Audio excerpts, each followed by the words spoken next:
this email is actually a phishing scam. If you look closely, there are some key features that prove this email is actually a scam. Oftentimes, as seen here, phishing scams will have grammatical errors like using the wrong form of to and spelling illegal wrong, as well as a suspicious link that may lead to a malicious site. Also, if you look closely at the sender's email address, you'll notice it's not actually from the official YouTube website, proving that this is a scam. If an email looks fishy, it probably is not legitimate. According to the FTC, phishing is when a scammer uses fraudulent emails or texts or copycat websites to get you to share valuable personal information, such as account numbers, social security numbers, or your login IDs and passwords. As you can tell, these emails can look pretty convincing, and the scary part is they're sent more often than you think.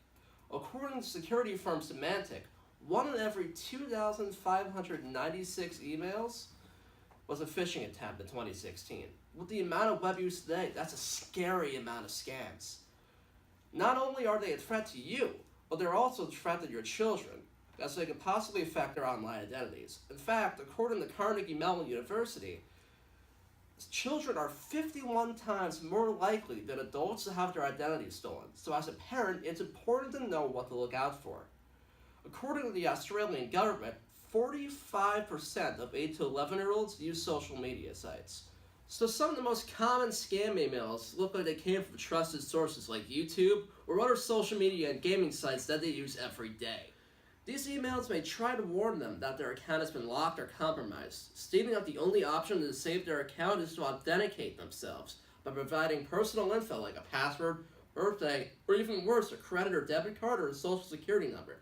Still, some other common scams that your kids may come across include online contests and giveaways, promising things like free electronics or toys to those that enter their personal info that entered sweepstakes. Either way, this confidential info can be given for simply typing a reply email after following a link to the spoofed website. Overall, it's important to be aware of these strategies and to make sure your children know they exist, and to be cautious to avoid losing your accounts and personal information to attackers like identity thieves and child predators. Phishing scams like these work through a strategy known as social engineering. Social engineering is like being a con man, as it involves taking advantage of the human element and playing with our trust and emotions like fear, in order to get your child to divulge confidential information or click on a malicious link. According to child psychologist Brian Allen, children typically do not develop the ability to think logically about abstract concepts until adolescence. In addition to this, he states that kids around ages 5 to 10 also begin to develop a sense of intellectual independence and enjoy receiving feedback for things they complete or win, which is especially a big deal when dealing with scams. Because these attackers attempt to mess with our emotions, our children are especially vulnerable due to their lack of exposure and their heightened sense of trust.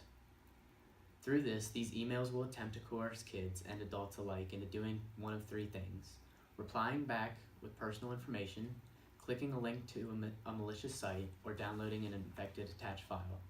These aforementioned hackers also tend to target specific audiences in a type of phishing known as spear phishing. Since our kids spend a lot of time on social websites like YouTube or playing games on Facebook, they may tend to overshare personal info on the web without considering the possible consequences. Even simple things like their birthdays, likes, and dislikes can be easily gathered by attackers if their privacy settings are not set. These can be used in scam emails specifically tailored to your children, which can be sent by a variety of attackers, even child predators. Overall, it is important to understand how these things work as parents so we can protect our kids. Phishing attacks are a big issue and your children are especially susceptible. However, there are a few key strategies that parents like you could use to protect them. First and foremost, antivirus software should be installed and active on your computer to prevent malware from infected links and attachments from harming your system. This includes familiar packages like Norton and Avast. You should also regularly back up your important files just in case something happens while your child is using the computer. Secondly, parents like you should openly communicate with your children about internet use and allow them to come forward with their concerns without fear. While they may be hesitant to share what they do on the internet at first, it is an important step in ensuring their online safety. The internet is a complex entity, so communication is key. You should inform your children that they should not give out personal information like passwords to strangers or follow suspicious links, especially not without your guidance. They should also learn not to overshare on social media sites, no matter what their peers may be doing. It also takes time for them to understand that, on the internet, the person on the other end of the line of communication is not always who they claim to be. Above all, it is important for you and your children to always check the sender's email address for legitimacy and to scan the message for concerning typos. This is an important skill to master, and it is crucial for your children to learn how to do this. Also, remember to tell your child that if a message seems too good to be true, it probably is. When in doubt, don't click, just delete. Now let's see how our email user from the beginning avoids becoming a victim.